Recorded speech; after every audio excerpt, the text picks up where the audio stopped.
I have declared war against my brain in order to save my mind. The battle wounds don't seem to bother me so long as I know they will heal with time. And the scars remind me to appreciate the days I don't have to. We got that part. Yeah.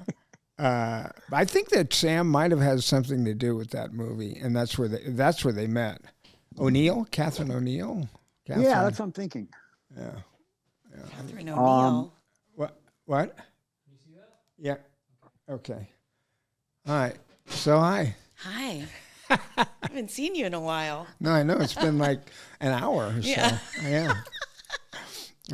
Catherine Ross. Yeah. Catherine Ross. I knew O'Neill was wrong, but I didn't have the answer. What was so I the didn't wanna say that. what was the movie, Jim, that Catherine Ross did? It was like, I remember being a teenager and boy was that Dustin Hoffman? very sexy movie. No, it was Catherine Ross, and she played a woman whose husband had died in World War II, I believe. That's Jennifer O'Neill. Oh, that's Jennifer, different. who we worked 42. with. Me and you worked with Jennifer O'Neill. We did.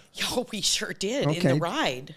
I wanted to talk about You and the I ride. worked with her, and when we worked with her on that movie, you were excited about her and that movie that Jim just mentioned. I didn't. Yeah, Summer of 42. It was a and Michael kind was of a very hit, excited. sleeper hit in the 70s. Yeah.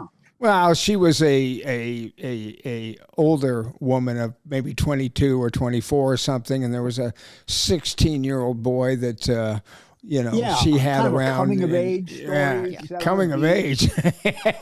Definitely Serious coming of age. But with the emphasis on coming, yeah. I really I really remember seeing that movie and thinking. At one point, she stands on a ladder and she kind of goes up a ladder and Yeah. You literally, okay, so this is so crazy because you are, it's interesting because it's, when did we do the ride? Kaylin was like one, so 30 years ago or something, right? We did that, or 28 years ago we did, no, because we've only known each other. Okay, so 26 years ago we did that movie, or 25 years ago. Okay. And I remember when Jennifer O'Neill was going to be in the ride with us, you talking about that very scene on the ladder to me. Yeah. At that time about her. Yeah. So you still, Who did all she these years play later. in it? I don't She know. played the head of the household. who hired me to come, work yeah, with the the head kids. of all the boys and everything. And I was her niece. You were And I was very angry with you for your drinking. Your character. My character. Life imitates art, art imitates life. There's been a little of both. Yeah. Wasn't your character's name Jeanette? Lynette. Yeah, well, that was kind of close. And that was a And little she tiny... was Go ahead, Jim. Jim?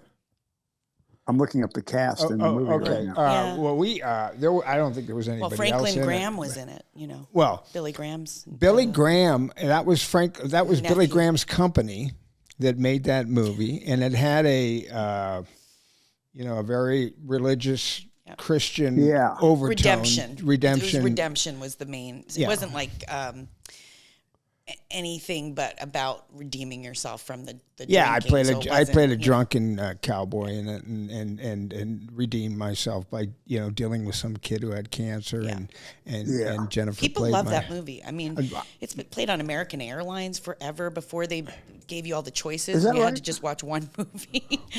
I remember that's how I originally saw Tombstone too. Was on like American Airlines. Really? Yeah.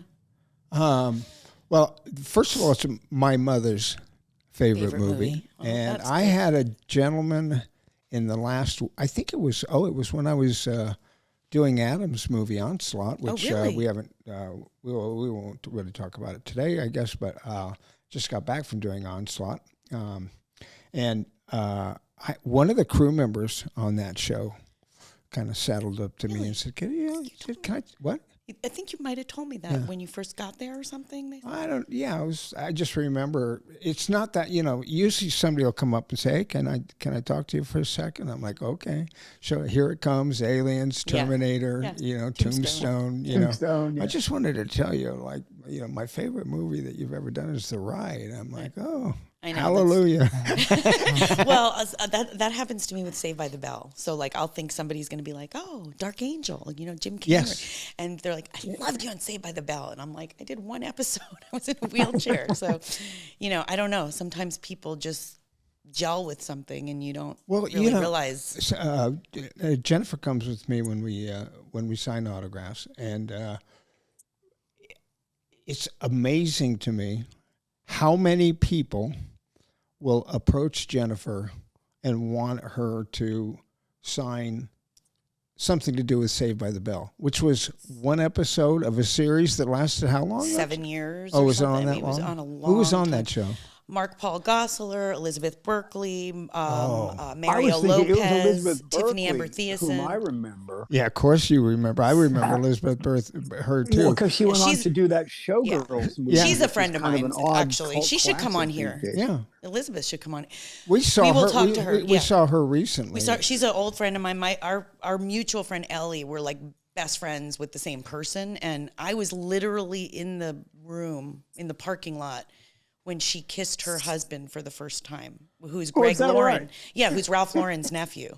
And They didn't kiss before they got married, or they were not married. They kissed before they got married. We were at like I'm a joking. sexy I'm dancing joking. class with him.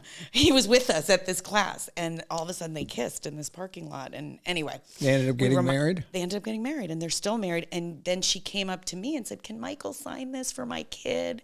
And that's when she came. When we were all signing, and she said, "My kid loves him." About she you. had the unfortunate opportunity to work on Showgirls, which that was a Joe Esterhaus script. Is that It right, was Jim? a Joe Esterhaus script, yeah. And it's kind of funny because it was thought of as a bomb when it came out. But Now it's got like a kind of sleeper. a following Yeah, it these does. days now. Yeah, and Gina Gershon and her. I want to say the Gina director was Gershon foreign. Yeah.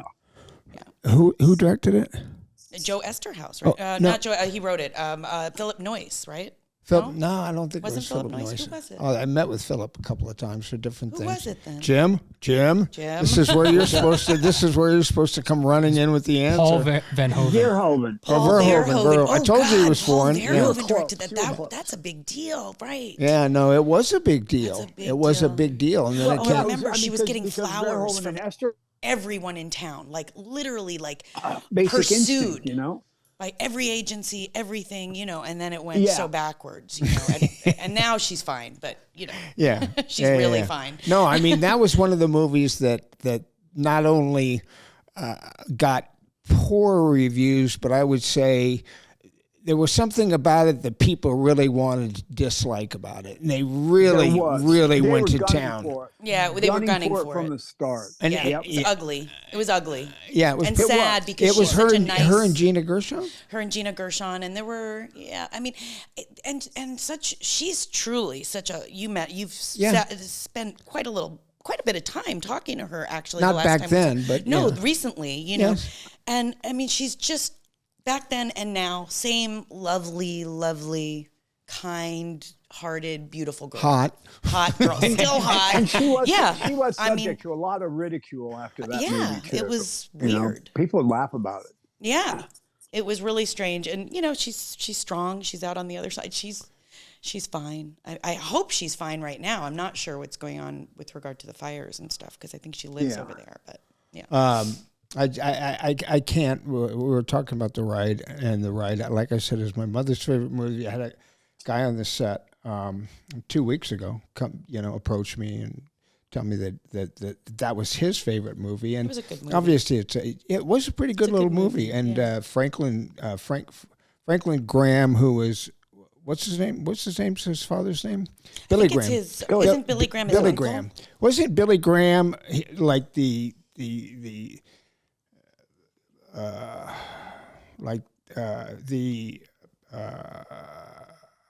religious consultant for every president for about Yeah, seven he was presidents, like Jim. the biggest televangelist ever. Well, Yes, yeah, really. that His one. crusades. He used to have these things called crusades, Billy Graham's crusades, and they used to be televised. Yep. And he had quite a following. And he would show up at the White House when Johnson and Nixon and Wow. all of them for years. Yeah, well, You know, it's- that profession took a beating. Has taken a beating over Took a the. little yeah. The Jerry Falwell's come along and There's a show, Royal Gemstones, that is all about that. Have you guys watched Righteous it? Gemstones. Righteous, thank you. Yeah.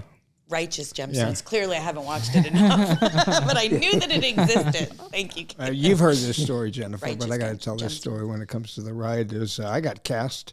We both got cast on like a Thursday or Friday, and they wanted me down in Phoenix on Saturday. Well, I got cast because Michael introduced me, and they looked at my reel, cool. met with me at a lunch, and then said, "Okay, you can do it." Yeah. You know. And I went down Saturday because there was a rodeo going on in Phoenix, and they wanted to get some second unit. She knows this story now.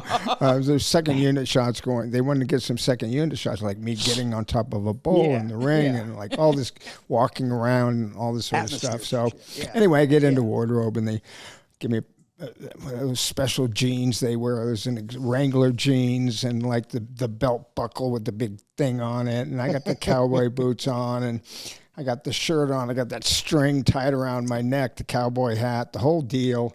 I've got like a chest protector on, and then I've got like a number pinned on my chest, and so anyway, so they get me all wardrobed up, and I'm all looking like a bull rider, and I got my hat on. I start walking around the event, and people are looking at me, and I'm like smiling, like, yeah, they think I'm a rodeo rider. I'm cool. I'm so effing cool here with my number on and everything, feeling really good. And this old cowboy walks by me, and he goes, "Your hat's on backwards."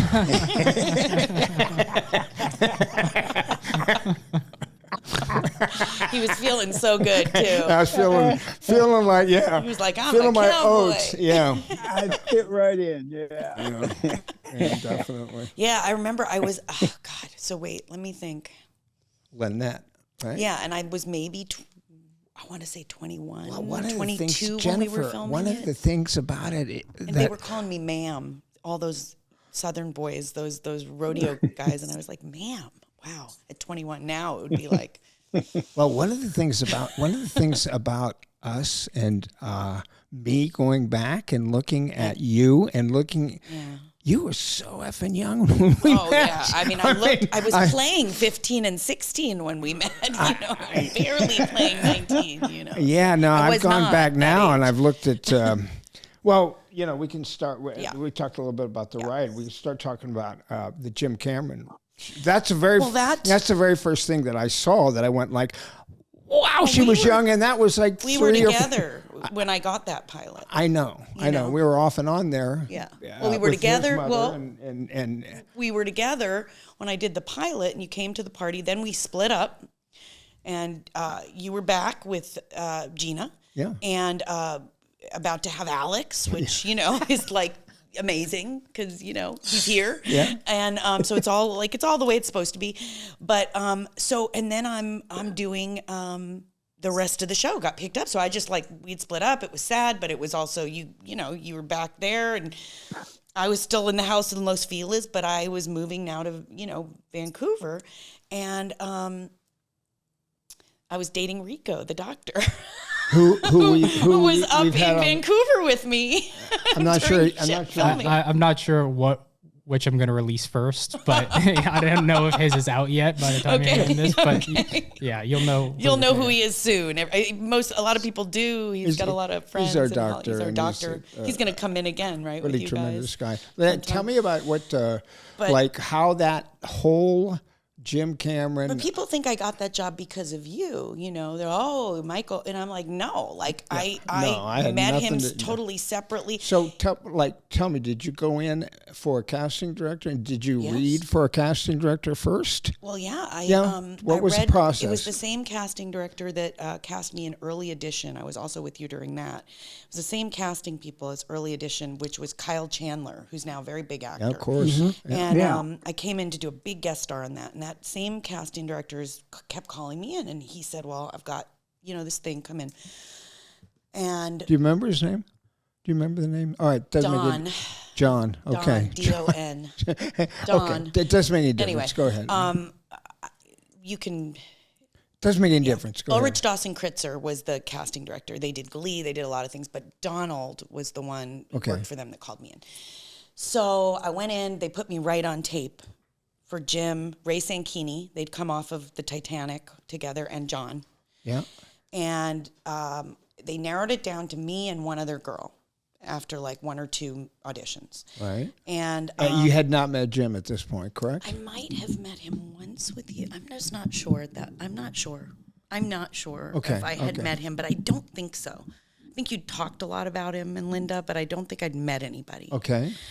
And there's actually there's stuff you guys can watch out there on YouTube, and it's Jessica's audition, it's my audition, Really? Michael Weatherly's audition, Really? and my audition is very bizarre. I did some very strange things.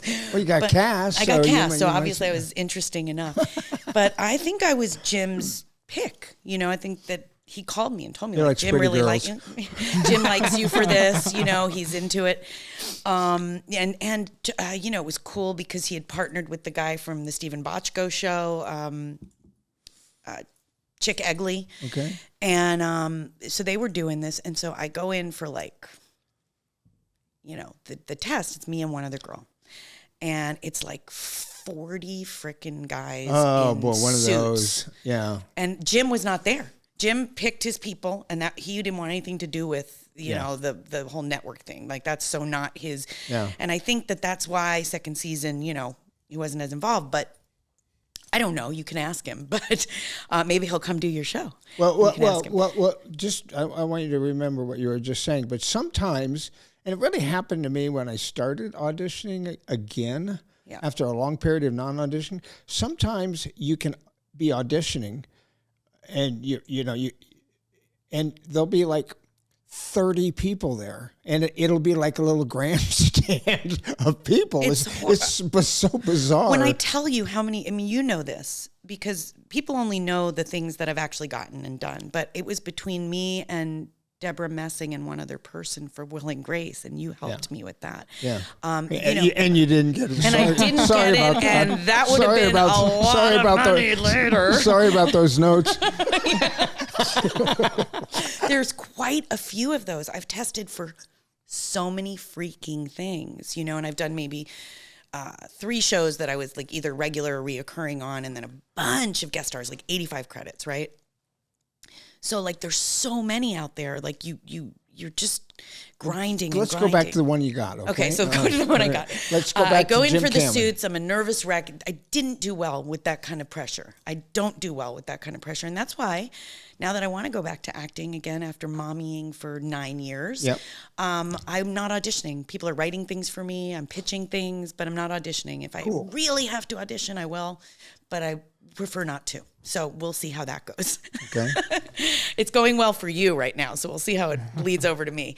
I went in and I was a wreck, and then I got it. I was a robot though by the time, and you were around for me preparing for this, I think. I was the kind of person at that time that just like nailed it into my head exactly every movement I was going to do. There was no listening to anybody else. There was no listening to the reader. This is what's going to happen. This is what's going to come out of me. And this is how it's going to look. I like me and Clifton Collins talked about listening, and he didn't think it's that important either. so I've changed the my whole view thing about listening. And the other thing too is we talked about the eyes. It's all about the eyes. Yeah. It's all about the eyes. Wow. Well, tell that to Jamie Foxx, who won an Oscar for playing Ray. Right, Right, Ray, that's right. with a pair of sunglasses on the Right, entire time. that's true. That's true. Yeah. That is true. Okay, but, go back. So anyway, so I was a robot, and I got it out exactly the way I wanted to get it out, in the way that I think they liked it, and clearly they did. And then they faxed this thing in. Like 7 days later, you get like a fax that says, "Okay, you're." But you're really aging yourself there, honey. Yeah. A fax. A fax. Literally, Some of a our fax listeners goes might to. not know what a fax is. We Okay, might well, have to what happens explain is that you to them. sign all the contracts the day you're in front of those 40 suits, yes. because they're all men. I don't remember any women. I don't remember any women. Now there's women. I don't remember any women in there. Those Like are the good old days. right, Ray Sankini was the woman. Back in the day when it was Listen, all you better men. be careful. You're going to get yourself in some trouble very fast. Listen, everyone, I can just say this about Michael.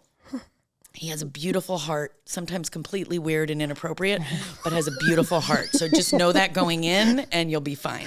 So anyway, yeah, it was all men.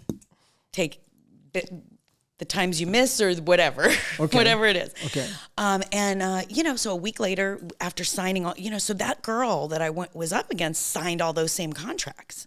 Oh, really? You sign all the things before you go in. You before sign the- you before the sign your test? life away. Yeah. Yes. They get you before Yes. before you even know you And got then it. one or of not. you gets the okay, and the other one gets the letter of discontinue, and one of you gets the letter of continue. I got the letter of continue, but it went south at one point, so it's all okay. We can talk about all of it if you want. I do. I want to talk Yeah. about. First of all, it was shot here. No, well, no. Tell me, where was it shot? Vancouver? It was shot. Well, yeah. Yeah. We shot none of it here. We shot Okay. all of it. The pilot we shot for a month in And Vancouver. let me stop you. Yeah. There.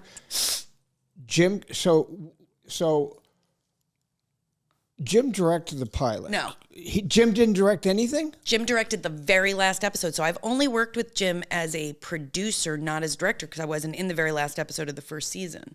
So that's the only thing he directed that I know of. The He very might have directed last the very last one and the very first one of the second season. I don't think he did much anything else there. Oh, I thought he he spent did a the lot of pilot. time No. Okay. producing. So, we'd go into his office and he'd go, "How do you like it? What do you think?" Because we'd be back in LA for a little while. And "How's it going? Is it okay?" So he was really hands-on. He wrote that pilot with Chick and started writing the episodes. Then they get writers, Yes, and they yeah, of approve course. everything. So very hands-on. It's all through Lightstorm Entertainment, all of that, very hands-on. Ray Sankini, really hands-on. John, a little bit. And then John who? Landau. Oh, Landau. Landau was Yeah, he was one of the involved with producers. that Yeah, too? yeah. Wow. yeah. I It didn't was know the that. whole Titanic team that was the Okay. producers on. He wasn't up there, but Ray was up there. Okay. The woman that Yeah. still works with Yes. Jim, Yeah. and she's tough, man. She's a tough. I think she kind of took over Yeah. Gail Hurd's. Yeah, she's a role tough in- little, beautiful, tough little woman. Yeah. So's that Gail. kind of energy. Yeah. And fun and Yeah. laughing, Same but with, tough. Same with Gail. Yeah. No nonsense when Yeah. it comes down to The work. Yes. Yeah. Right. And she has a heart. You could talk to her about stuff too, but she's a producer. And Would you say was she a creative producer or I think just she a? was some creative on it, but Yeah. Yeah. she was more the business. She, Yes, yeah. she had to have the hard Counting hard making sure there were enough conversations lunches for everybody. and that hard kind of- conversations. What I think you want to talk. Let me ask you okay. about this. Yeah. But Jim, because would be so politically incorrect now. By the way, this is the way that you wanted our bathroom to look, right? Yeah, but now I'm very happy. Okay. But this was it. Anyway, This was exactly it. This was the vibe. Didn't Jim Cameron put everybody on a diet? No. Oh, He had he didn't? Jessica. No, just me. Just me. Just It was just me. It was not everybody. It was just Jennifer. So Jim had Jessica on a special meal plan to start. Okay. So it was Jessica, but she was a machine, and not so much the diet with Jessica. Every day he was on the phone with her, making sure she was at the gym for 3 hours every day. well, okay. So every yeah. day there was that, and she Okay. was really. It was. By By the way, the Jessica stuff was By intense. the way, was Angelina Jolie already a star? Yeah. because that upper lip that she's got. Jessica has it. She's got a Jessica, that is an incredible upper lip. Yeah, man. and that's real. I know it's real. She was a little but girl. I was just She's wondering. 19 when I know. I was just wondering. Is that before or after Angelina? I mean, I between think it the two was of them, after Angelina. Okay. After Angelina. Because yeah. But Jessica has a Mexican father and a French Danish mom who's Okay. white. Okay. And it's a gorgeous. Okay. Well, people combination, used to clearly. always talk about her and her acting, and she was relatively new, and She's a good actress. I think she was good, and she had a lot of what people used to say about her on that show was she had a lot of grit, a lot of like attitude, which was just really where she was at the time, and that was really her, coming through. Right. It was kind of written for her around. Well, I thought her. it was really good when she got the show that I watched. I watched a couple of them. One of the ones I watched, she was in prison and she wasn't getting some sort of medicine that she needed, and so she started like kind of glitching. Yeah. I thought she did that really well. Yeah. I thought she did well. Did you watch the whole pilot too? She was quite good in I that. 2-hour pilot that had 20 million views on Fox before we had all the others. Okay, well, and Jim didn't direct it. the No, pilot. David Nutter directed it, who directed Okay. the X-Files and then directed the one with Lance, Millennium Wow. or whatever that was. Wow. yeah. Produced that and directed that. David Nutter is a very big TV director, if you look. So Yeah, how I know many that. shows was that picked up for originally? So pilot happened. We all came back to LA. And then all of a sudden, it got picked up. Everybody's moving. Oh, okay. So you shoot a pilot. Shoot Then it the gets pilot. picked up for how many? We leave. We don't know. It goes on. It's picked up.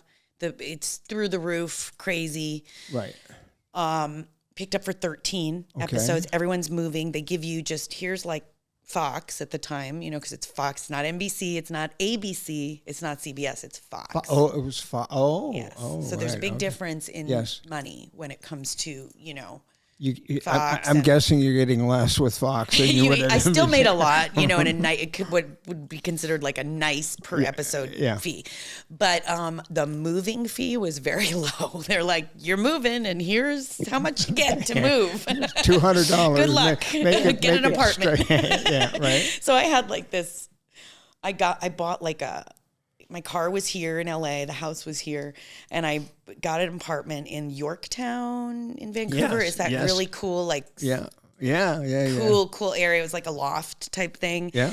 It had stairs to the bed. It was really cool. Yeah. Rico was there. You weren't there. Rico's been there.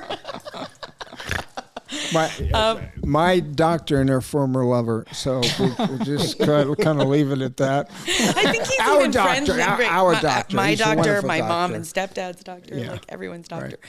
Dashiell even thinks Rico's his doctor because there's a guy at his doctor's place that he thinks is Rico, but it's not. It's a different name, but it's a guy. Anyway, Rico's wonderful, and we'll wonderful. anybody who's listening to this will get a We load need to of find Rico a wife. Like he needs to settle down. No more I of know. this running around. I know. He needs to settle down.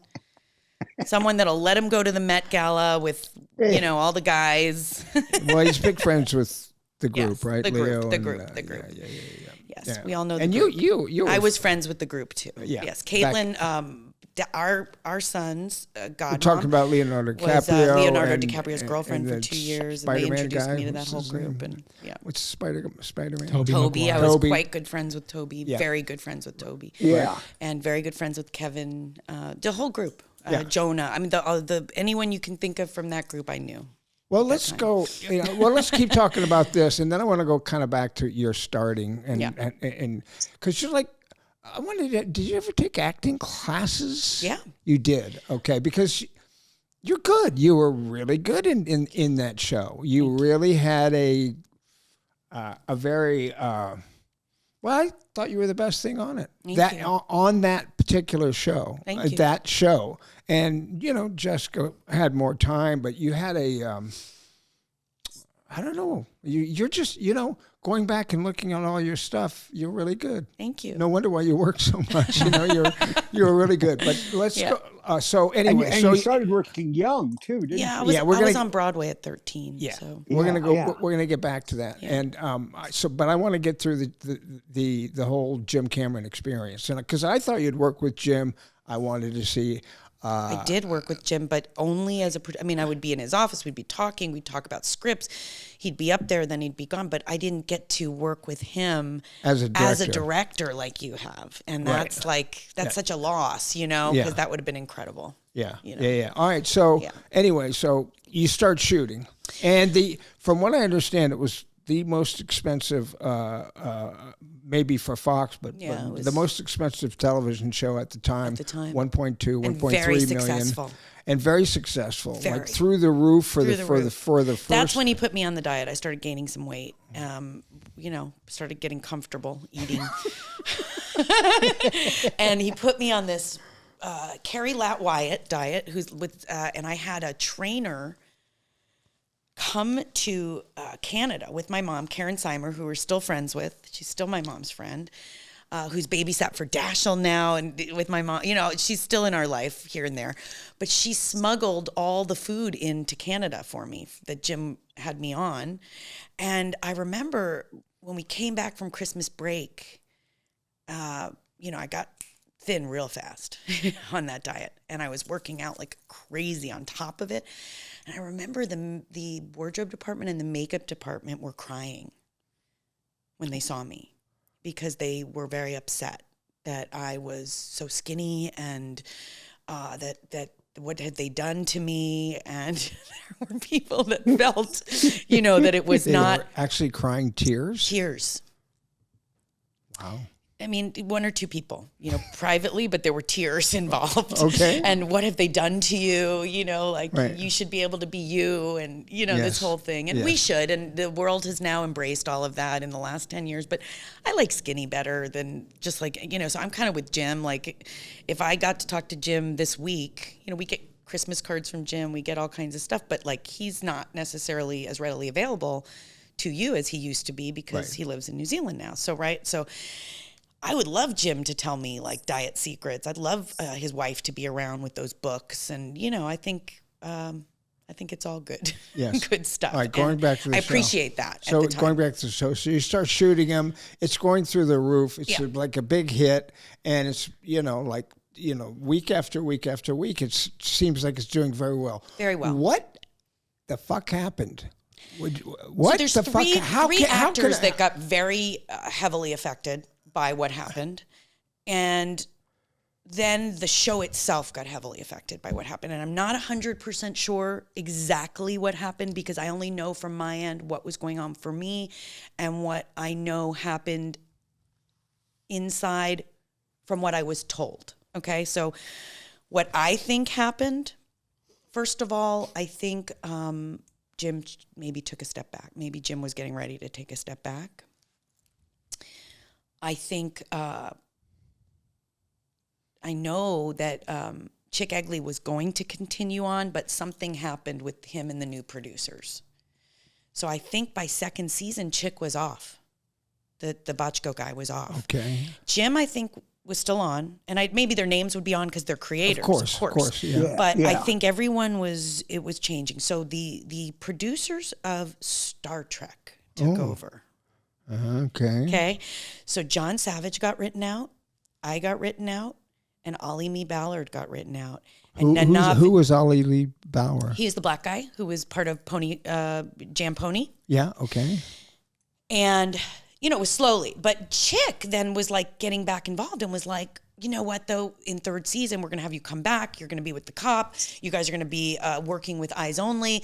They had all these plans. Somehow they were going to work it out with these new producers, and there was going to be a third season, and we were all going to be looped back in. Until the ratings started. The ratings fell when you don't mess with a good thing. What are you guys scared of? They were scared of what they had. It was good. It was through the roof good. Yeah. And it went from being through the roof good to crazy town, literally. There was a dog boy. There was a dog Nana boy. Visitor, That's who no was good. one of the Star Trek A people. what visitor? A what? Nana.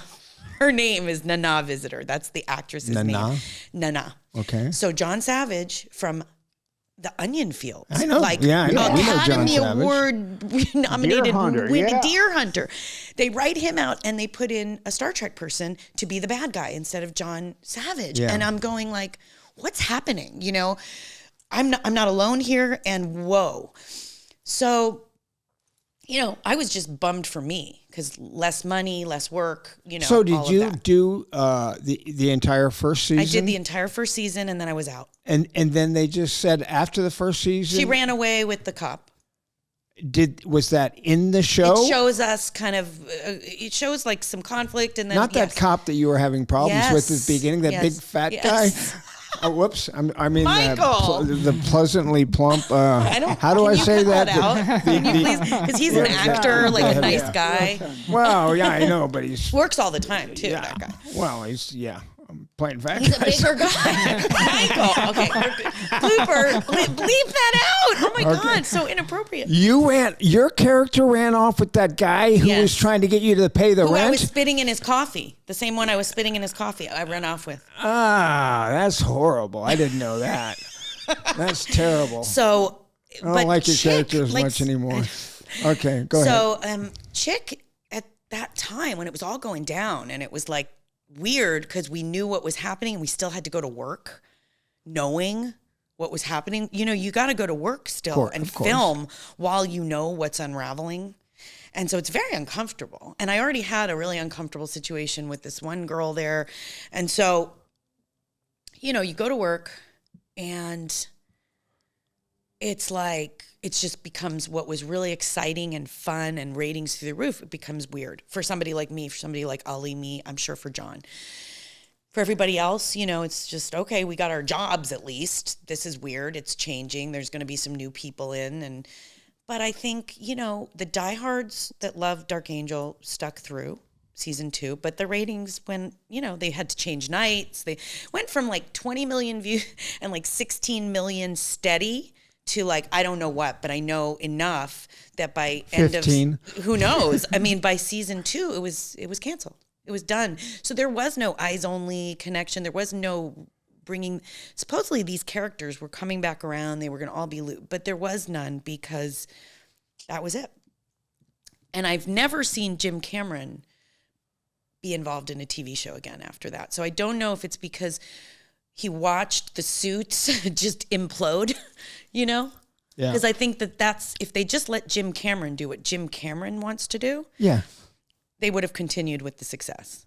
But because it's a network TV show, they have to mess with it and do what they think they know the I have formula a feeling is. maybe Jessica wasn't real happy with the way things were going because I saw an actor on Michael Rosenbaum's show. Yeah. And That was season 2. What? Jensen. Okay. And Michael Rosenbaum said to this actor, what's it like working with Jessica Alba? And he's like, fucking horrible. So I didn't have that problem with Jessica, but I know Jensen Ackles and does. Yeah. That's what I've He read. said- That's he what said- apparently you watched him say that. He really went on. He really, Yeah. really seemed to go off on the fact that, and he said, "Oh, we're good now," but you know, it sounded like a fucking we're good horror now. show. Okay, yeah, yeah, he okay. Well, walked that's on the good. set, and she said, "Oh, who's this fucking pretty boy they're bringing?" You know, you can watch it on Michael Yeah, Rosenbaum's show or whatever. Yeah. So she must not have been very happy either. Jessica was 19, and her and Michael Weatherly fell in love. He was just getting divorced from Amelia. He had a little son named August, and Jessica was 19. They fell in love. They got engaged during that show. Right. He mentioned that when he was talking to Michael Rosenbaum, saying that they were together, but things were kind of weird. That might have between been when them. it was starting to get weird or falling apart, you know, because now she's been with Cash Warren like all of these years since, you know, and her kids. And I think they're breaking up now too. But, you know, I don't know. That set was okay. You know, Party of Five was a really fun set to go to. We had dinners every week together. We had parties together. We went clubbing to the Viper Room together. Everybody on that show enjoyed each other. Dark Angel, everybody did not enjoy each other. So as time went on, you know, Jessica and I were fine.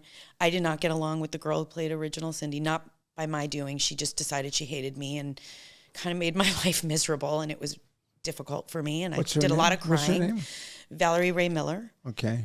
Boo, And Valerie. yeah, and I did a lot of crying over that in my trailer right before going on set, because I remember one time I walked in the, should I do this? Should I say this? Okay. Yeah, go ahead. I walked in the makeup trailer, and I put my hand on her. We were going to be when we did the pilot, she wanted to know if we could live together. Like, she wanted to be my roommate. Something happened when we were all hanging out back in LA before it got picked up, and she hated me after. I don't know what I said, what I did. I did something, and she's never told me. If I ever had seen her at an audition after the show was canceled, she'd be like, "Hey, crazy, how are you?" I mean, literally in front of a room full of people auditioning. Like, it was rough, you know? And so I walked in the trailer, and I was so uncomfortable. A lot of bad vibes on this show. And it really wasn't that way. You know, the pilot, everyone was in love with each other. And I think as things go on and things get difficult and harder, you know, and I was out of there before it really went south, before Jensen was in there and all that. So I was already out of there. So we were all still friends, except for me and Valerie. Everyone else was okay. But I put my hand on her shoulder to go like, "Hey, I'll see you, you know, in that scene," something about the scene or whatever. And she, in front of the whole makeup trailer, we're both series regulars on the show. Like, we both have trailers on the lot. You know, this is, you know, I touched her the way I'd touch you or touch, you know. And she turned to me and she said, "Don't put your hand on me. Do not touch me," you know, but in front of, like, you know, the makeup artist and then this one. And I remember, like, I went and I was like, started to shake, you know, I go to the end, I start getting my makeup put on. He's putting makeup on me, and I'm like crying, just crying. I would have just spent the rest of the next 4 episodes just walking by and touching her. I know. I should. I think I'm more like that now. Now that I'm 50, I'm more like that. Yeah. But I was in my, you know. Are you 50? Yes. You didn't tell me. That just slipped out. What? You're 46. I knew that. No. Okay, we'll go with 46. Now that I'm 46, you know, I'm much more like that. I'm much more likely to go like, "Well, can I say fuck you on here? Can I say that?" You can say it, sure. Okay. Like, fuck you, you know. Fuck you too. But I have a necklace I wear a lot that just says "fuck me," you know. Right. I like that too. I like it too.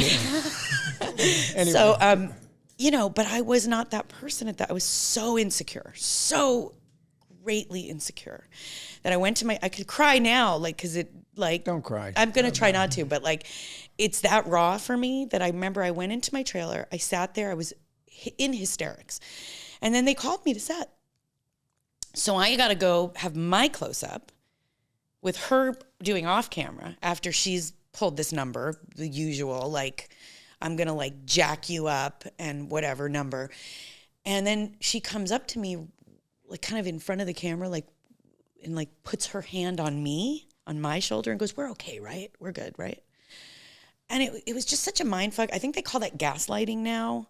But I didn't know the term for it at the time, and it was rough, and I was very insecure, and I didn't do well with it. Yeah. And literally, I'm crying. Like, that's how.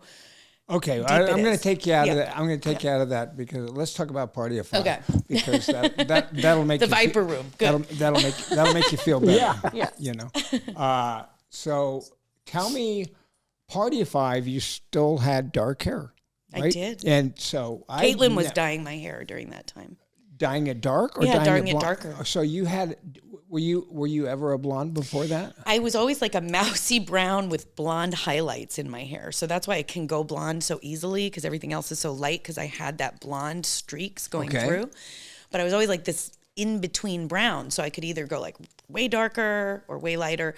And sometimes I could be in the middle, but I chose to go way darker for that. Okay. Yeah. Okay. All right. So what was that like? That was how much work had you done before that? A lot. I mean, I was series regular on a show called The Mommies for Paramount and NBC. How many episodes was that? 12. Who else was on it? A lot of people. Oh God, some great people. Julia Duffy. Oh God, we got to look. Jim, pull up The Mommies. Read the list. It's crazy. You guys will go crazy with some of the people I worked with on that show. Yeah. And I played a dingbat. All right, well, let's go back. Girlfriend. Let's go but back. I was 20 on The Mommies, and I played opposite a real 15-year-old on that show. What? Let's go back to when you were. Well, when did you? When you were born in New York City, you were born in the city, Yeah. and you were sort of a latchkey kid. Yep. And when did you start getting interested in acting? And when I was did a you? singer first. You were a singer first. Yes, and so my mom had me auditioning, and in class, I had a voice teacher for many years, and I'd walk from my house on the Upper East Side to her house, like 10 blocks, 15 blocks myself as a very young kid, like very young, kind of like you in Lincoln, Nebraska. You know how they sent you out. Yeah. It was like that in New York City for me. I would never let Dashiell do that now, and I said, like, what was anybody thinking? So, and I was a voice, I was a, Broadway voice person, musicals and this kind of thing. How old? Little, young, singing. And then I started 6, 8, 10, 12? 8, 9, 10. Okay. And I was singing at some of the local restaurants. Okay. And then, but I wasn't in SAG or anything, and I wanted to be in SAG. And then I went to a summer camp and was singing in a play, and Jean Fox saw me there. Her daughter was in the camp with me, Lauren Fox, who I'm still friends with to this day. And Jean Fox at the time got me under her. She had Jennifer Aniston, me, Mira Sorvino, and a bunch of New Yorkers. Yeah. And we were all there. Gabrielle Cartiris, who ended up on 90210. Gabrielle was working for her at the time and auditioning, and varying ages. So you started auditioning? So I started really auditioning. And I got a touring company of Brighton Beach Memoirs. I got the understudy role. Okay. And we went on tour. I was with Elizabeth Berkley, Nancy Travis, Jonathan Silverman, Fisher Stevens, Chuck Chiaffi, Joan Copeland. I mean, the people I worked with, Verna Bloom, unbelievable amounts of education, working with people. It goes on and on and on. I remember Wendy Gazelle, who we ended up doing the movie in the Philippines with. She was on Broadway with me when I finally went to Broadway, but we were also both the understudies in the touring company, so we got close. She was like my big sister. So when you're in a touring company, you get on a bus and No, go you from go on planes. It was not a bus and truck. Patrick Dempsey did the bus and truck. Jonathan Silverman did they fly you. They fly you. So when you're an understudy, they just fly you? Everywhere, because you got to be there, just in case. Just in case. Yeah. Right. Okay. And so the girl that I was understudying, the little girl. Are you like always praying like you're... No, but she was sick, and she was homesick, and she was sick. So I started going on all the time. Oh, you did? Yeah. Like who was sick? And the little girl, her name was Erin Lee Peck. Okay. I think I'm friends with her on Facebook Okay. still. Like I Okay. see her daughter. Okay. Her daughter's a singer. But like, I just started performing all the time. And so they took notice. They liked what I was doing. Brighton Beach Memoirs. Yes. And what did you play in that? I played Lori, Okay. who was the little cousin Okay. of Eugene. Okay. Okay. All right. And so when I got back to the city, this is another I had a lot of tough times, okay? So my mom is sober now, but my mom was drinking during the tour. Yeah. She wasn't just drinking, but she's also had a lot of social anxiety. She was a single mother trying to raise me, trying to take me out on this thing. And so when I got back to New York after touring, and I'd been performing, they offered me the Patrick Dempsey tour, the bus and truck. Just offered it to me. They didn't even have me out. They just said, like, let me come in and measure you, make sure you're the right height. And they just offered it to me. Just said, or maybe had me read one scene, but it was a very minimal process because they knew that I could do it. Yes. They said, but your mother can't come with you. Because of her reputation? Because she was drinking on the tour. So I said, no, I don't want to go without my mom.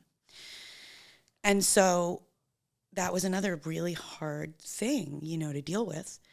But it ended up being like the biggest blessing in the weirdest way, because then, like 2 months later, I got a call from Broadway, and they said, she's too tall.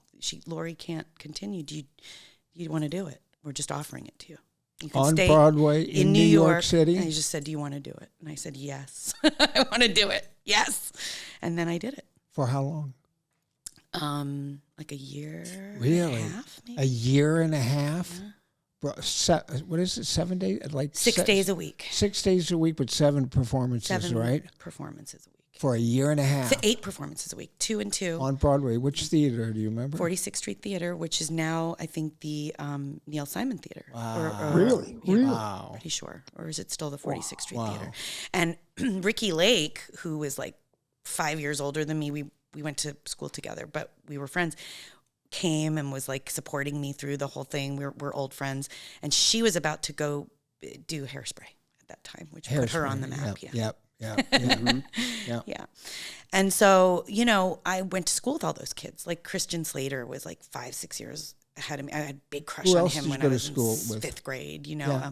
I went Elon Mitchell Smith, Anthony Michael Hall, Christian Slater, Ricky Lake, so many people. Yeah, It was yeah, like yeah. out of control. Okay. And that was called the Professional Children's School. And that's why I was able to be on Broadway, was because they would give you a correspondence course and you would do the work and go to work and do the work and go to work. And I got to go to Joe Allen's with everybody for dinner. Yes. Like you see it in all the Woody Oh, Allen yeah. movies. It's Yeah. real, you know, Yeah. like in between. Yeah. And Matt Dillon, not Damon. He was, Oh, yeah. yeah. Matt Dillon was on Broadway in something else at the time.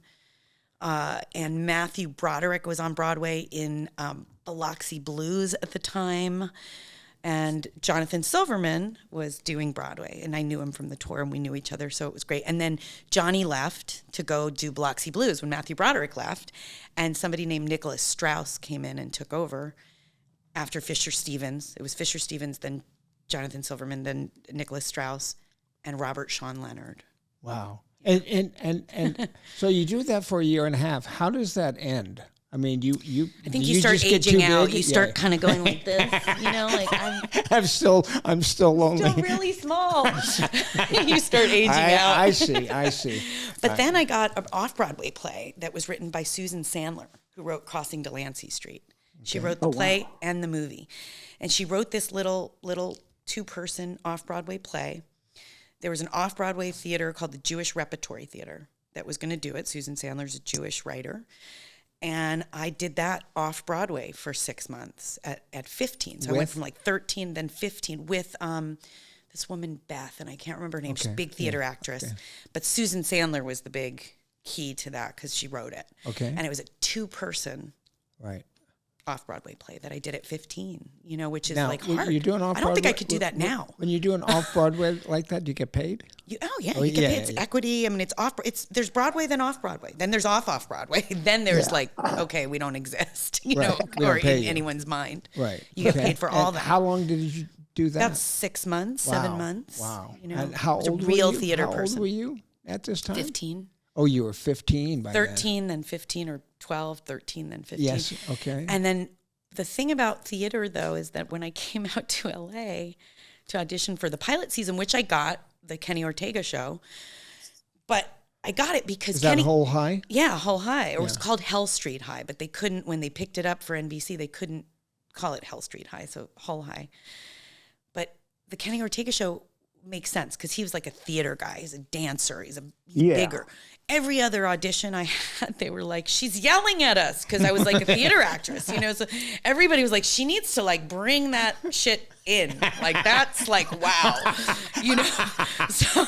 So I got that and that was great. But everyone else thought whoa. All right, well, let me, people always say, or they used to say to me, they don't say it to me anymore, but they used to say to me, oh, it must have been so brave of you to just like move to LA and become an actor, and you didn't know anybody. And geez, that must have been like, God, you know, a lot of courage to do something like that. Lake Havasu, which is where my parents live, of course.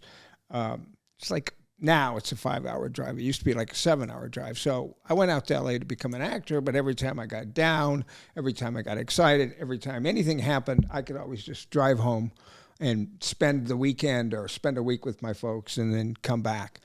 We had this conversation recently, and I was surprised that your mother, like, at what point did you move to LA, and how long was your mother with you, and how old were you? So I came out with her like 16, 17. Okay. Got the show. was already back This is Whole High. Yeah, but did you I did the pilot during pilot season. I got it. Did you get it from New York or did No, you? from here. So- She came out for pilot season. Oh, so you come she spent out the and you money with audition the for- manager, Jennifer Aniston was here. She got another pilot before Friends. She did this other show for a Yes. while. I forgot the name of it. Oh, and it was like on, And then Mira came out. Mira was like winning Academy Awards by that point, and working with Woody Allen at that point. And, Yeah, so Woody we were Allen all movies, like, yeah. here, and she was like, this is the place, this is where you got to be, so my mom figured out how to pay for it, figured out how to, I wasn't earning the money at that time. And maybe she had money I'd done a bunch of commercials as a teenager, and there was a lot of residuals at that time when you did big commercials. I did like Kellogg's Corn Flakes and Tide and a bunch of stuff like that. So maybe we had some money to use for that, to get us out here. And so we were living in the Miracle Mile area, like off Wilshire, rented, like subletting somewhere. Yeah. And she was just driving me. She put me in driving school. So, I could learn to drive because New York City, you don't really learn like we do in the suburbs out here. And like my mom did in the suburbs of New York. And so I got the pilot. I get it. Wow, oh my God, got a pilot. But it was a local hire. Okay, because I got it out here. So I moved back to New York, and then they called and said, well, we want you. We're going to write you into almost every episode. You're going to be reoccurring, but we're going to use you. But you got to move back in order to do that, and you got to do that on your own. So Ellie Keats, Caitlin's older sister, and Corky Nemec found me, who was Parker Lewis Can't Lose at the time. He was on a big show at the time.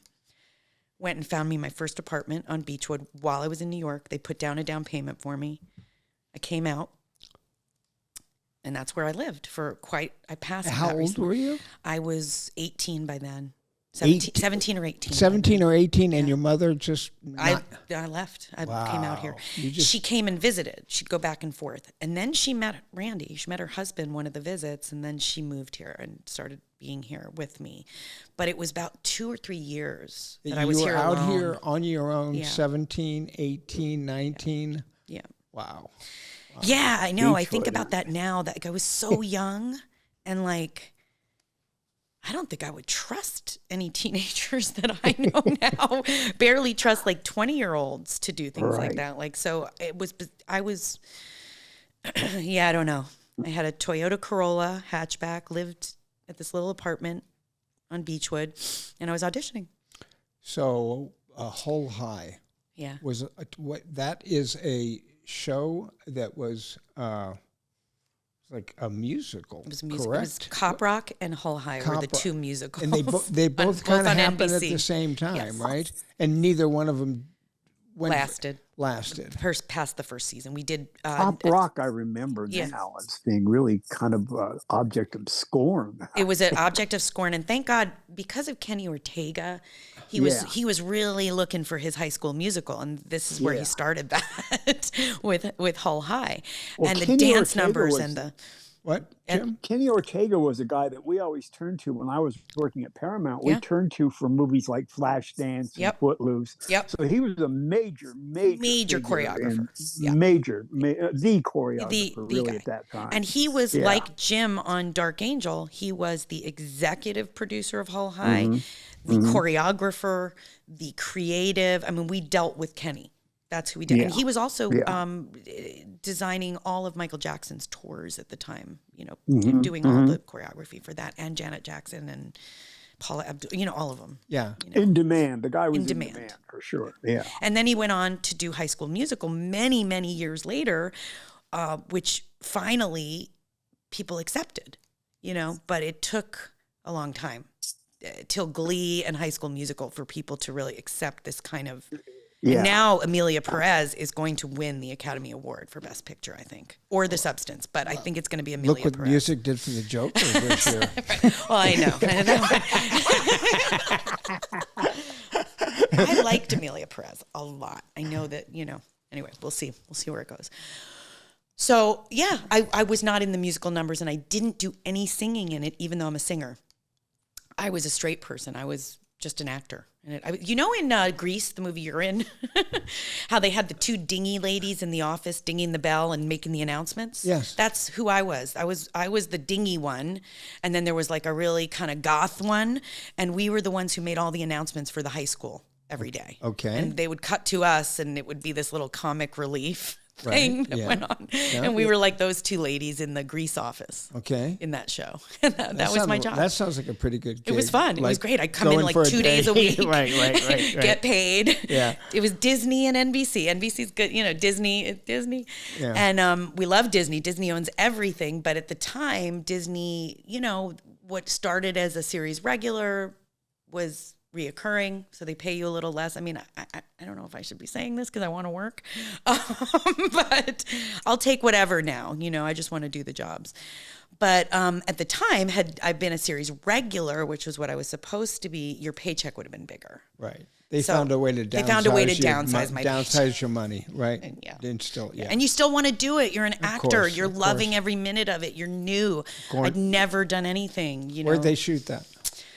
CBS Radford. Oh wow. Yeah. And a little bit at Disney over, Okay. in Burbank. But mostly that was more of our costuming and everything. CBS Radford was the lot. Yeah. Yeah. CBS Radford was Something you don't know or aren't going to ask me about that I want to tell you guys about. Can I? 'Cause Yes. it's CBS Radford. I shot something at CBS Radford called Seinfeld. Oh, okay. I did an episode of Seinfeld. And that episode is out there, but they cut me out in the end. Why'd you bring it up then? Because I shot it.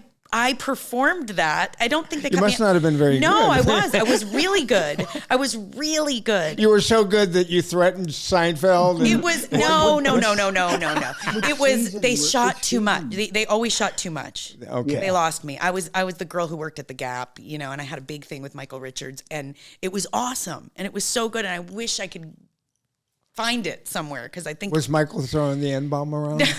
No. But my mom came to visit me at lunch when I was filming Seinfeld, and I saw my mom across the room coming, and then I didn't see her.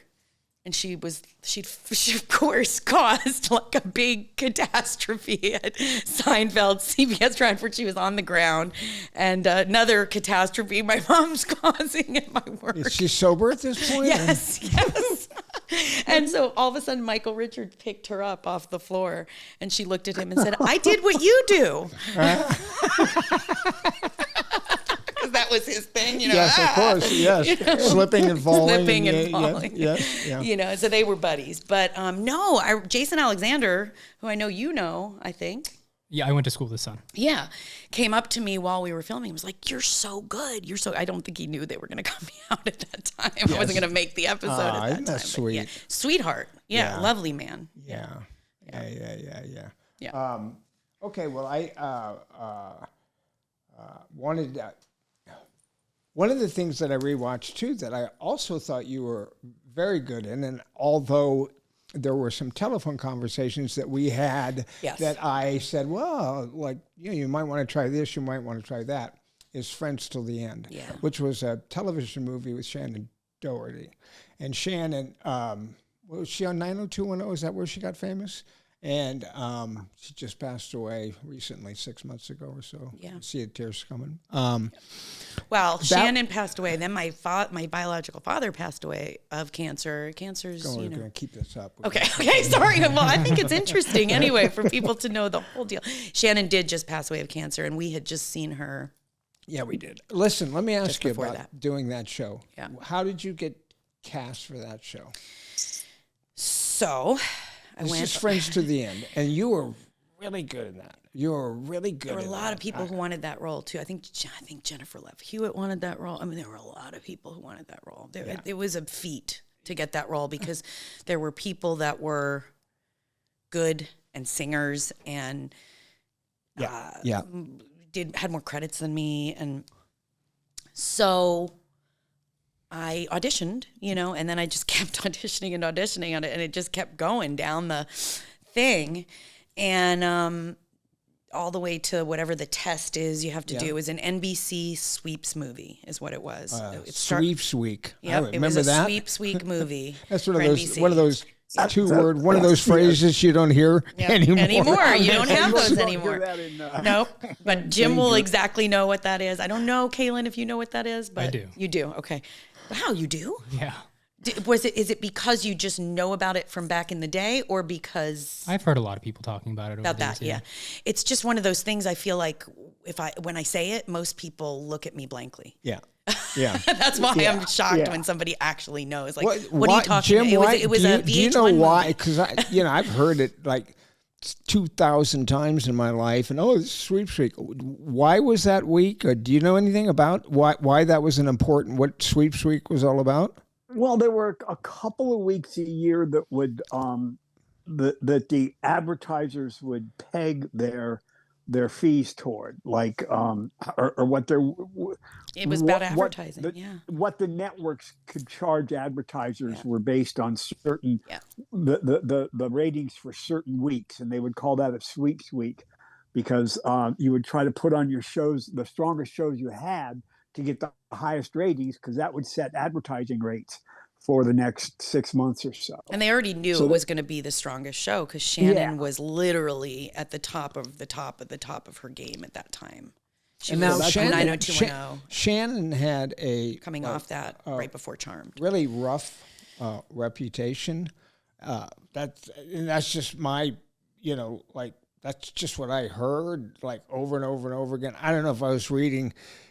When I go to the grocery store and I'm waiting, I always pick up those those magazines. Her breakup with Dean Factor, the Ashley Hamilton stuff. And she just had like this really tough reputation as being very, very difficult and demanding. She's and all this the sort of OG. stuff. She's the OG woman that is like grinded into the ground for standing up for herself. Like the OG. There's so many of them now. Yes. It's like whatever.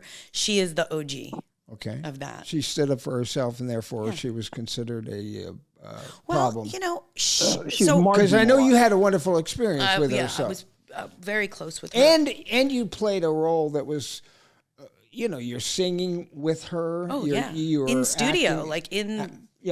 Like and Susanna Hoffs wrote that music. Oh, and we got to sing it. Yeah. Oh, she was walk like an Egyptian. Yeah. Oh, there's she wrote the songs. Yeah, she was hot. It's always about like that shot of Susanna Hoffs. I love that shot of her. Jennifer. She looks at the cameras, come fuck me look. Like she still looks great. She does these little things on Emilio ended up doing, but he did. Emilio Estevez. Really?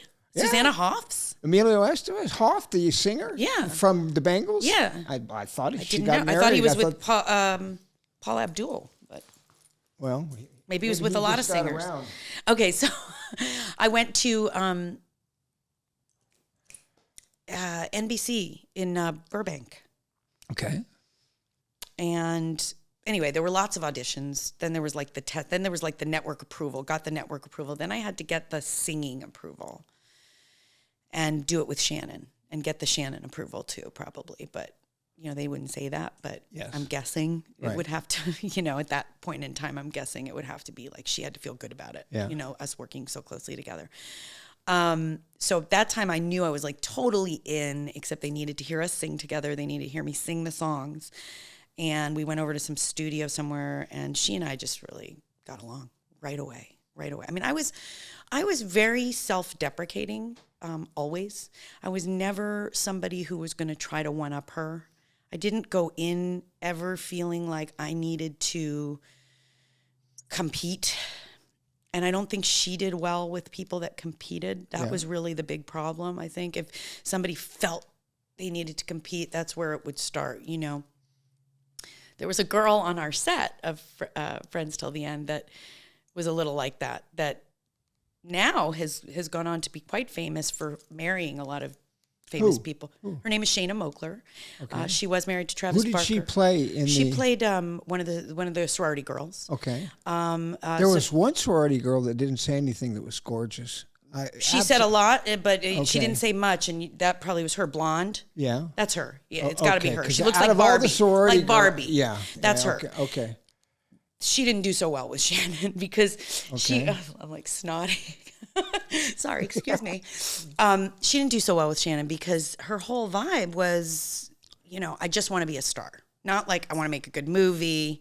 I want to, and I really shouldn't be saying this. Like I know people that know her and know her kids, and this is not nice. This is the part that we cut into like a 2-minute. I'm gonna lose friends over this because I have friends of friends that know. Anyway, if I do. I'll call them later and be like, this is what I said. Maybe I fucked up. It's called radio talk. Right. Hey, okay. Don't worry about it. No. Okay. Maybe they'll never see it. I don't know.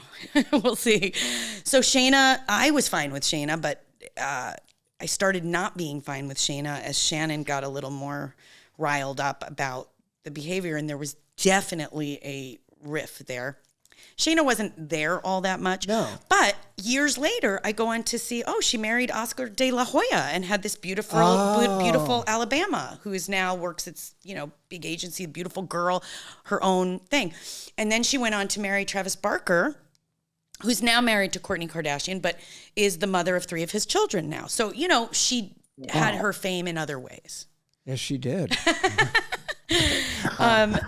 And her children love her dearly. And, Travis Barker, I think, has raised all those kids really beautifully.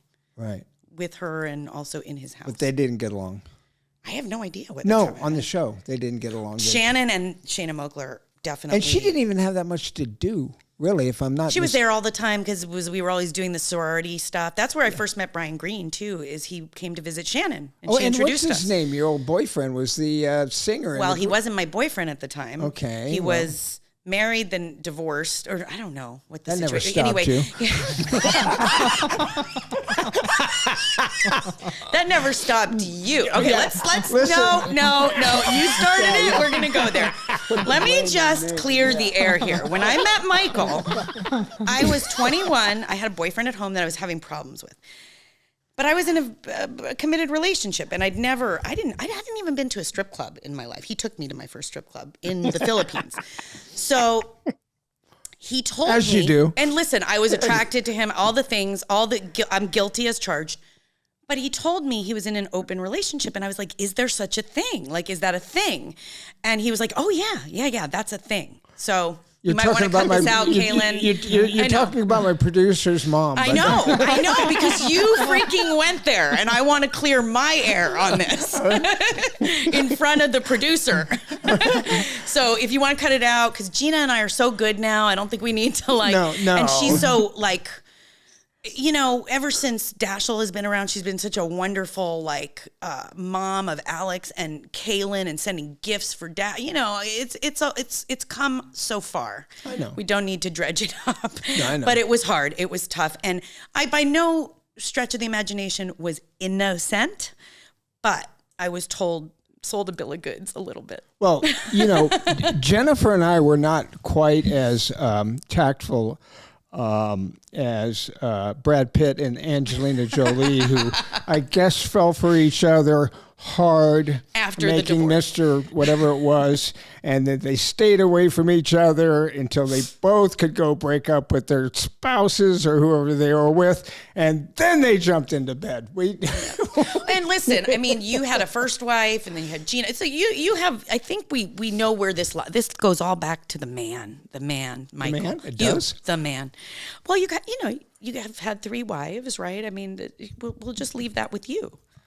Well, what I've always said about Jennifer was, and she was young, but she wasn't as green as she was young.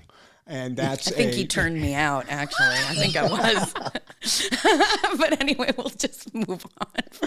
Please, are you uncomfortable right now? Because I'm like blushing. I'm uncomfortable. Well, I'm not comfortable. I would think that you would be completely uncomfortable. I'm getting I'm sweating. This is really uncomfortable. Okay. He can just cut the whole thing out, right? No, I'm going to leave it in. It's funny. Man. Okay. Okay. Good for you, Kaylin. Kaylin's a good sport. Well, what happened is that we fell for each other when we were doing a movie. Yeah, we did. And you went back to your boyfriend and I went back. That's true. To Gina, That's true. right? Yep. And it was going to be like. Yeah. Like, and I'm always honest. I'm sure that I've always been honest. There was all hell was breaking. I think my boyfriend at the time tried to get Gina to have sex with him to get back at everybody. I mean, it was all hell was breaking loose. Yeah. And I don't know, he broke in. I moved out and I ended up in a house next door to Chris Murphy of all places, not ever knowing who Chris Murphy was. And I ended up there. I mean, how could that happen in this big city? Yes. Shit happens, And he broke into my apartment, and Raquel and Fitz were hiding in the closet, and he was demanding like my address book to get a hold of, because I was not anywhere near you at the time. We'd gone like, forget this is too crazy. Nope. And I was dating like other people. I was just not back with the guy. Yes. What was his name? Dan. He was Jenny Garth's ex-husband, actually, at the time. No, your boyfriend was named Dan? Yeah. Dan? Yeah. I thought it was Dan what? Well, The guy who drank milk? Chemo Mimo. Oh, Yeah, Chemo Mimo. His Chemo. name was Christopher Kemp, but Okay. we called him Chemo Mimo. Chemo Mimo. It's a good thing you got away from Chemo Mimo. No, the one that Chemo broke in and was trying to get the address book about was Dan. Business, okay? Yeah. Let's talk about business a little bit here. Oh my God, this is insane. I wanted to ask This has you. really gone south. Thanks, Kaylin, for allowing this. Talk about the cool and the crazy. Okay. Because that's Ralph Bashki, and Yeah, what was he Bakshi. like? I can't say anybody's name, let alone somebody like that. Yeah. So Ralph Bakshi. So that was me, Jared Leto, Alicia Silverstone. Craziest part about it is when you watch the movie now, they did it in alphabetical order because we were all just kind of beginning. So you watch that movie now and you're like, it's Jennifer Blanc, and then so-and-so, then Jared Leto, then Alicia Silverstone. I'm just like, oh, wow, that's interesting. But so it was, there were a lot of us. John Hawkes was in it. John Hawkes, and that's right. And he was phenomenal in it. Great actor in that. You could just see it coming. You could just see that coming all the way. Yeah. And, we all auditioned together. It was when Jared was coming off of My So-Called Life with Claire Danes. And Alicia was doing all the, she had done The Crush with Carrie, always. Yes. And, terrible movie. What was that bad? And then she was doing all those Aerosmith videos, which Jason London, who you mentioned, was starred in with her. Right. Who was in Friends Till the End. So you didn't hook up with Jason when you were doing that show? When I was doing Friends Till the End, we hooked up. Yeah. And then Shannon wasn't happy because Jason was Shannon's best friend's husband and the father of the best friend's child. Shannon was Cooper's godmom. Jason's daughter's godmom. Okay. And she still is up until the day she died, Cooper's godmom. Okay. And so, it was all incestuous and crazy. Yes. And we did end up dating, me and Jason, and we've since ended up in some therapy group together, and then many years later, and ended up being around each other and everybody's friends. Does he have a twin brother? He has an identical twin brother named Jason London, who was on Party of Five. Named Jeremy London, who was on Party of Five. Jeremy and Jason London. Did you date him too? I did not date Jeremy, but I have a girlfriend who dated both of them. Oh, okay. I won't say her name. We're not going there. She's married to a comedian now, so we won't go there. So lastly, I just want to talk to you a little bit about the fact that, like, when I had my stroke and I was like kind of on all sorts of drugs, and they were trying to, I was kind of in and out of it or whatever. We started Blanc-Biehn Productions, and you started producing movies. Yes. And you produced how many movies? Well, first we did The Victim, and we loved it. And that was around the time of the Divide, after the Divide, and did The Victim, and that turned out the way we wanted it to. And it was a small movie, and I think coming off of the small movie situation, how much money did we spend on that movie? I think 200-something thousand, and that's with everyone's paycheck, and you got the biggest paycheck, Yes. and then me and Danielle behind you. Right. Yeah. Right. And so, very little, really, because there were at least 12 actors to pay. Yeah. And locations to pay for, and stunt people, Yes. supervisor to pay for his location, and then There was, Screen Actors Guild issues. You pay so much money into to have any kind of production. And so I think it was done in 2 weeks, 10 days, 12 days. 12 days. Yeah. Yeah. And so that was like, we knew how to do it. Right. And so when I started getting offered money and scripts to make small movies. And we had that was distributed by Anchor Bay, correct? It was distributed by Anchor Bay and the Weinstein Company at the time. Okay. Who? The Weinstein Company, yeah. Okay, all right. Keep going. That went south. That just became completely Anchor Bay and then completely Stars and whatnot. Okay. So yeah, I knew how to do it, and also I had like a lot of personal stuff going on. So in my life. how many, honey? How so many? I wanted to keep doing it. You're the first guest I've called honey. Thank God. Doug, you call honey, don't you? Yeah, that's right. So Doug I call is him sweet. I like Michael's to call him husband. Sweetie Pie. That is my competition. Doug 100% Yeah, is Doug Doug Stanhope, Stanhope. yeah. And Jim, you were a little bit of competition for a while. Doug has surpassed that. Yeah. How many of those low budget movies did you produce and get a distribution company like Anchor Bay or something similar? Lionsgate, Anchor Bay, and a couple other big ones. Okay. Good ones. How many did you make? I haven't thought about this in a while. Give me a second. 8? More. 10. 10. Okay, 10. If you take all 10 of them and you had to average what the budget was for these 10 movies that you made. Well, let's divide 10 into $235,000 and tell me what that is. Somebody. 25,000? Something like that. And then we got favors. I used up all my Hollywood favors on those little movies. John Wertes didn't talk to us for a year or two. John Wertes ended up going, nope, I'm putting money into this. We're not using that location. We're using this location. I'm paying for it. Come get the check. And so, that happened. You get people involved and they want it to be good. And he took over the writing with Travis and, they wrote together and we got Travis involved. We got John Wertes involved. We got Angus McFadden involved. We got Tia Carrera involved. Who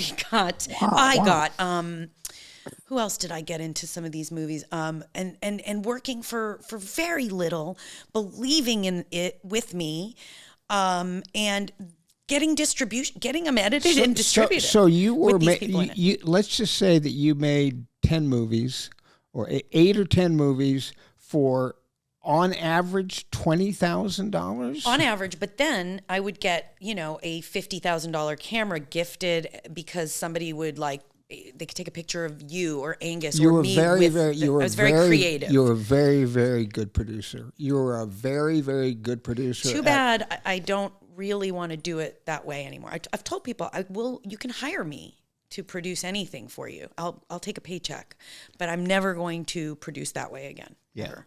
Yeah. Never. Right. Well, it's because it's such hard work and No, you don't. I loved every minute of it. Yeah. And you get, how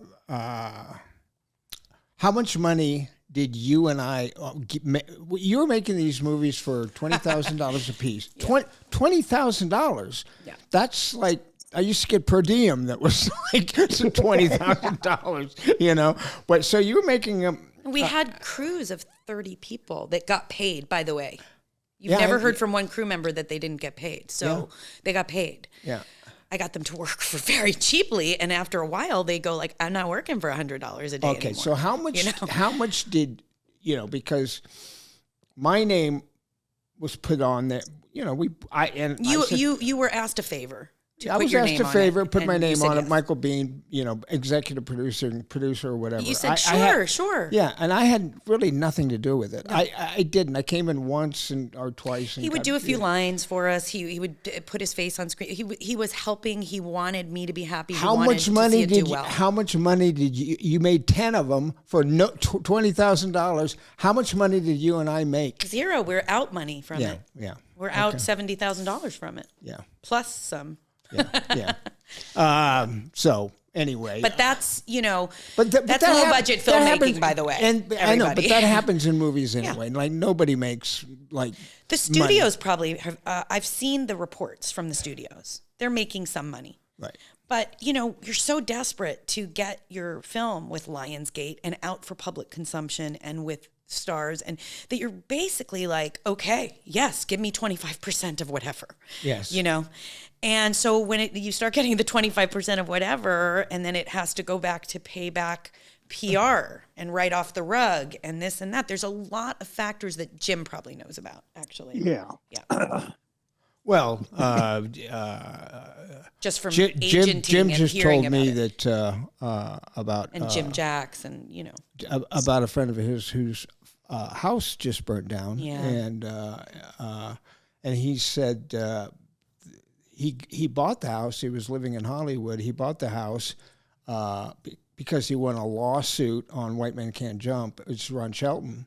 And it's because Ron had to sue to make, you know, like everybody's got to like sue, you know, to get to get a money fair back. accounting. Basically, the movie had made a lot of money, and they weren't. Well, you and know. if it's really there to be had, then you'll get it. If not, then you know, if it's not, you can't get blood from a stone. You know, like it's interesting about, you're talking about Peter or Ron Shelton's house burning down. I'm talking about Ron. Ron. Oh, so my mom on the way here wrote me 15 of her clients' houses burned down. 15. Wow. And one of them was this guy Jeremy, who created the morning show. But yeah, that was a good show. Yeah, there's a lot of people. But Wow. Okay, well, let's end a this lot. on something upbeat. Do you have anything like? Do we have anything that we can talk to me about? Why all of a sudden I'm paying for so much jewelry? And what your plans are to do with that? well, I think first of all, here's our equity right here, you know, like our house and the jewelry. If I'm wearing it, it can't, you know, go up in smoke. But, you know, I've started what I'd like to do, what I'd really like to do, because I've always been like a thrifter. I've always been, you know, when I had the house in Los Feliz and this, I've always been like a decorator, a thrifter, a turn it over kind of person. I should have been a house flipper. I should have been doing those shows like as an actress, you know. So what I found is gold is worth a lot of money. And jewelry is worth a lot of money. And I've made some of my favorite friends in the world now through the jewelry collecting that I've been doing. One of them is Kaylin's sister-in-law, to be, who I love. It's very random. It's so random, and her best friend has become like now a good friend of mine, and who's Sarah Silverman's manager, and then my other dear friend that I met through jewelry is Travis Barker's lawyer for 26 years, and my other dear friend is his manager, and it's like I've met the coolest people through jewelry, way cooler than acting. You know, I still want to go back to acting. You got a script, send it to me. But what I'd like to do is that I'm going to grab all my reality friend producers, my reality TV show friend producers, and take meetings all year. I've started doing live jewelry shows I did it with his sister-in-law and Sarah's manager. I've done it with so many people, like on Instagram. I do it at a jewelry shop that I frequent, and they pay me now like a little tiny percentage. I told them I didn't want anything, and they're like, no, you have to take something. So they give me good deals on jewelry, or they give me a percentage that then I can go and spend in their shop or whatever and have our equity. See how much money you're saving, Michael? See how much money you're saving? Yeah. But, you know, the thing is I want to do a show for like Bravo or one of those things where I go and I source the jewelry, I do the shows with all these interesting different people that have other lives and do the live shows and really get into it's just like those like pawn thrifters or pawn whatevers or pawn brokers or house whatever it is. Pawn Stars or whatever. Pawn Stars and this. That's what I want to do next. I really want to do it. And I started talking about it with Amy. And she's like, "Oh shit! If you do that, then we got to do." Kaylin's so she's wife. no, different Amy. Okay. Amy's the manager. Okay. But I've told Amy this too, and I've told Allison, her sister-in-law, and Allison, the sister-in-law's best friend, is Amy the Zvi, the producer. All these women that Jennifer deals with, they're all like lawyers and doctors, big producers, big lawyers, Managers. lawyers. Like the majority of the jewelry people I've been doing live shows with are all lawyers, like all over the country. Wow. So that's actually really comes in handy these days to just like, have a lot of lawyer friends. We should have had that years ago. Yeah. But so yeah, I mean, the jewelry thing has been a really fun, uplifting. Yep. Since I got my hip replacement, it started, and it was like just to pass the time of getting better, and it's turned into a real thing. Right. And I'd like to turn it into more of a real thing. Okay. As we go. Okay, so do you trade in any particular gemstones like emeralds? I love diamonds. Rubies, It's my sapphires, birthstone. Yes, I mean emeralds. I know more about gold than I know about gemstones, but like these are sapphires, these are diamonds. These are diamonds. This is gold, but gold right now is at like the highest it's ever been, and so investing in gold is actually a really smart thing for anyone to do. Put it in your safe and then go cash it in. Part of you your need portfolio along with your real estate, right, Jim? Very smart. and crypto. You gotta well, crypto I know. in there too, I don't know. All right. Well, listen, we're over time. Okay. I love you. Thanks for coming too. on. And that went in such a different direction, but thank you for having me. Okay. I love you. Dirtier than you are, your music.